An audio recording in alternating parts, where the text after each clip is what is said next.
Jannie en Jolandi se persent sommer vir hulle bring daar van Nysna af, waar ons die viskoppe en die patats eet. Vriende, ek het gewonder waar ek die slim broer vandaan kry. En toe ek nou die saak mooi betrag, toe het ek by die wortel daarvan uitgekom. En dit is hoekom hierdie persent hier is.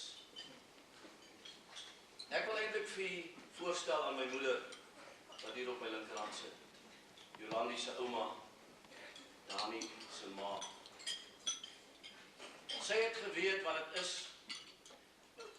om kinders groot te maak op 'n tas.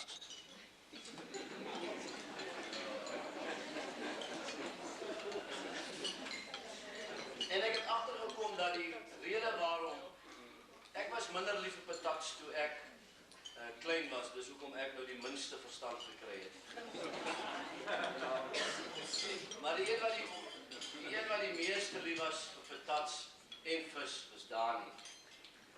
Omdat hy van kleins af dit geëet het. Nou, Jolandi en Jannie, ek het hierdie persentjie van Nysna af vir julle saamgebring. Met groot liefde, want as julle slim kinders wil hê, dan moet julle sommer van die eerste dag af patats eet.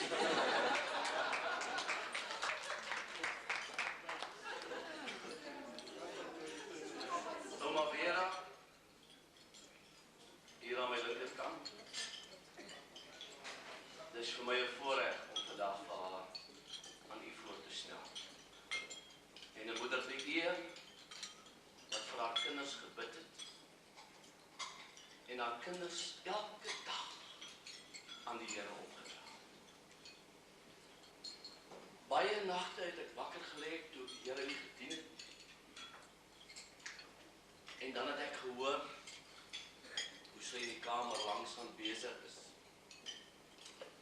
om my en Dani, Frikkie, Winnie, Mariam, Adrie se name voor die Here te noem. Soveel so dat die Here moes kennis neem van haar gebed. En ek wil vandag vir my moeder sê baie dankie. Dit is 'n mooi grondslag, inteendeel. Die beste grondslag wat jy kan lê vir jou kinders vandag is om hulle tydig en ontydig aan die Here op te dra in gebed. Jannie en Jolandi, ek weet dat ook in julle huis het dit gebeur.